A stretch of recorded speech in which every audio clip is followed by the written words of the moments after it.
Henare demonstrating why he carries the mantle of the worst union organiser in the history of the universe. In the history of the universe. And I know he wears that mantle with pride, but that speech showed everything that is wrong with this current national government. He just doesn't get it.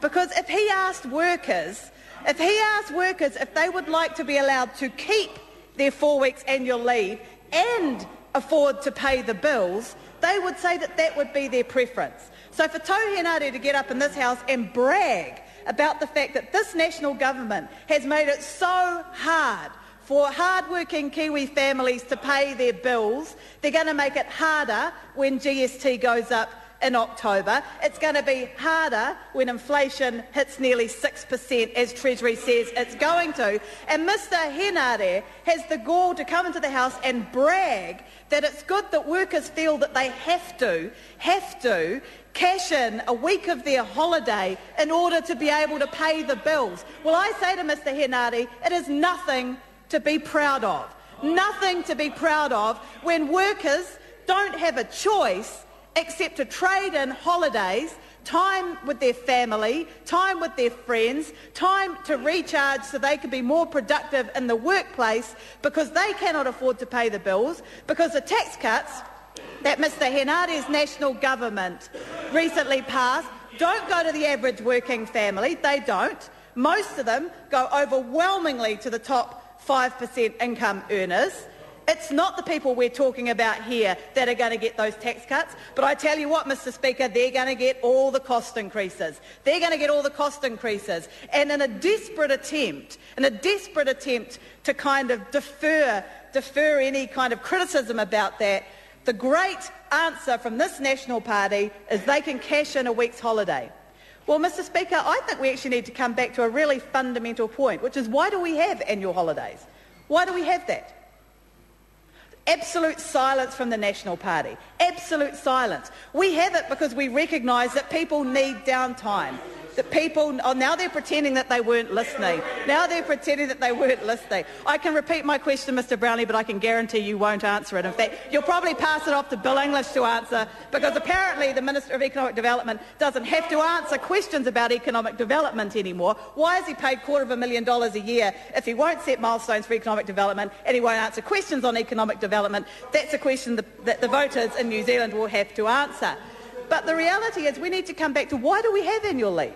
We have annual leave because we recognise that it's crucial in terms of productivity in the workplace. Workers need to be rested. They need time with their family. They need time with their children.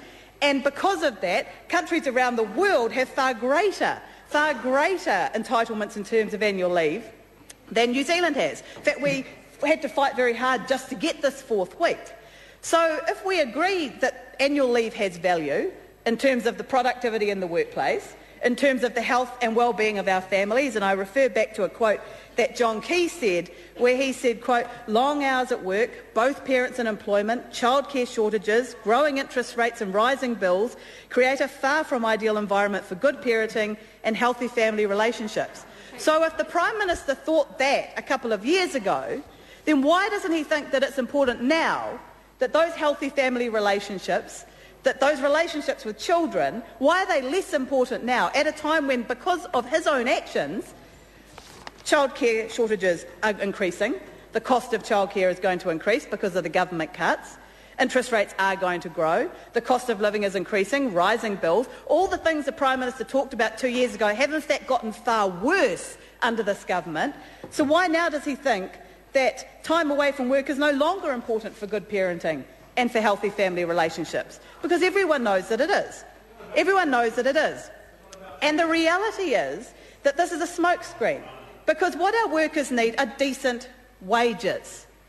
Decent wages. Then they wouldn't feel as though they have to cash in a week's annual leave because they cannot put food on the table or a roof over their children's head. That is no choice. And this government says this is about choice.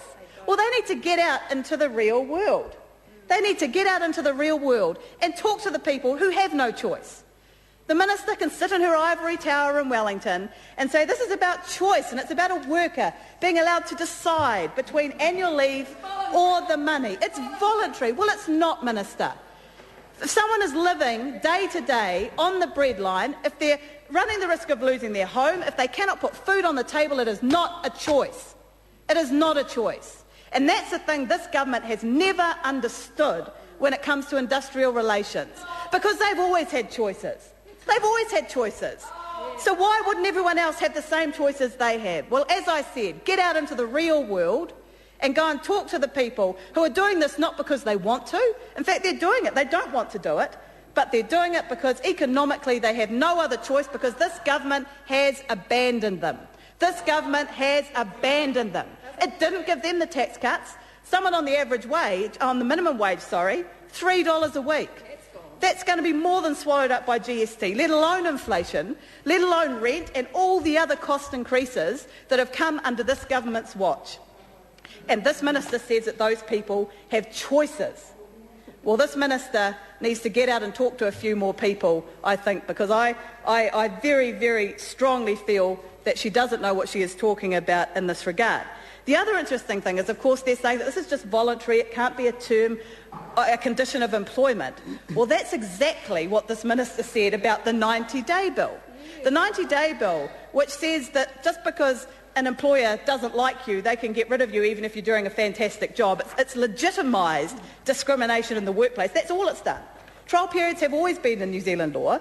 All this government's legislation did on trial periods was say that you can now get rid of someone because they get pregnant, or because you find out that they're gay, or a number of other reasons. As long as you don't tell them, they can't complain about it. They can't complain about it. And that minister said that that would be voluntary, just as she's saying that this is voluntary. And what we found out was with that 90-day law, employers were actually advertising jobs, saying, and by the way, you have to have a trial period or don't take the job. And the minister said the choice was have a job or don't have a job. Have a job or don't have a job. That's not choice, Minister, just as this isn't choice. And I would like to know from the next National Party Speaker how they are going to guarantee that this will not be used as a condition of employment. Because we know what will happen. This will be used in lieu of a wage increase. There won't be a wage increase. Instead, an employee will be told you get your 4th week's annual leave cashed up or nothing. That's what they'll be told. We know that's what's going to happen. The minister knows that's what's going to happen. She's been told that's what's going to happen. She doesn't care. She doesn't care. She'll stand up and go on about how this is all about choice, when she knows that it's not about choice, when she knows this will only drive wages down further. It will only drive wages down. It will make the workplaces less productive, because as it is, we work our workers to the bone. Our workers work really, really hard for the money that they earn, and they don't earn a lot of money. And under this government, they're set to earn even less, and we're falling further and further behind Australia, which this government used to hold up as kind of the promised land. We were going to catch up. Well, I have to say, the Australian public, one of the things they know is that undermining workers' rights and these kind of entitlements doesn't lead to productivity and doesn't lead to wealth. That's why the Howard government was kicked out when he brought in work choices, is because they knew the value of those entitlements. They knew the value of those entitlements. And that's why the current Liberal Party, Mr Brownlee, has not said they'll brought back work choices, because they know how unpopular it was. They said they wouldn't bring it back because the Australian public spoke very strongly, because they knew the value of those entitlements for their families and for their workplaces.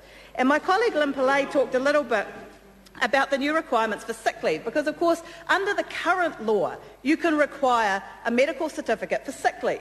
If you have reasonable grounds to believe that someone is rorting the system or not actually sick, then you can require a medical certificate. I mean, that seems fair enough if there is reasonable grounds. So as with a lot of things this government does, all they're doing is removing reasonable grounds. So now it can be unreasonable grounds, it can be utterly ridiculous grounds, it can be any grounds whatsoever that a medical certificate can be required. And if the employee doesn't get it, they can face disciplinary action. Disciplinary action. I don't know if the minister knows how hard it is to get in to see a GP in winter. Even harder now that they're all leaving under this government's watch because it's far too difficult, and because they're unwinding the primary health organisations. But for a worker to face disciplinary action because they cannot get into a doctor, when in fact they should just be at home in bed getting well and not going to work and make everyone else sick, just shows how illogical this piece of legislation is. Sorry to interrupt the honourable member. I call the honourable